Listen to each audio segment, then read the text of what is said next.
I think your style is like your handwriting. It's innate to you, and the more you draw and the more you paint, the more your style will come out. Everyone has an innate style, and like handwriting, it's the way that you apply brushstrokes. Everyone's line work has a really individual look to it. So your style is there, and the more you draw, the more you paint, the more it'll become apparent to you.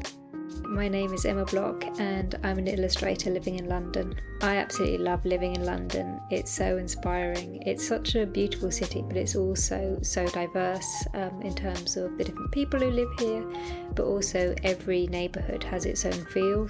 I've always loved drawing and painting ever since I was little. I sort of figured out that illustration was something that you could do for a living when I was about 16. I saw that there were illustrators and I decided that's what I wanted to do.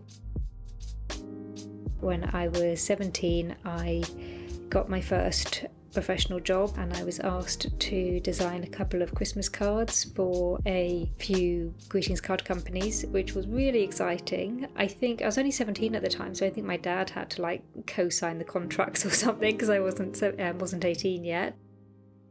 One of my favourite projects that I've worked on is illustrating a book called Life Lessons I Learned from My Dog. They got in contact with me knowing that I'm a dog lover and I'd worked with them before as an illustrator, and it was a really lovely project. My first book is called The Joy of Watercolour, and that came out a couple of years ago, and that's just covering everything I love about watercolours, painting all different subjects and the techniques that I use every day.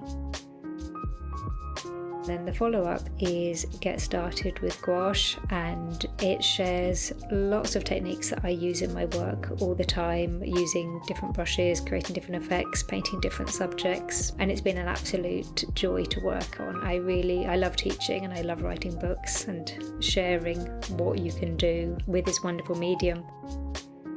So one of my favourite little neighbourhoods near where I live is Stoke Newington. I live in North London, and Stoke Newington is a little neighbourhood in North London, but it feels more like a village, and it's actually where I got married a couple of years ago, so it's got a lot of special memories for me, and it's just full of all of my favourite things: coffee shops, bakeries, independent gift shops, art galleries, really cute buildings and shop fronts, and lots of people walking gorgeous dogs. Particularly sausage dogs and pugs are my two favourites to look out for. Try and combine all these different things that you love, all these different sources of inspiration, and bring that into your work. And if you've got these really wide source of inspiration that's unique to you, your work will feel authentic to you and it won't look too much like everybody else's. When you've sort of got your eyes open to it, you can find inspiration everywhere.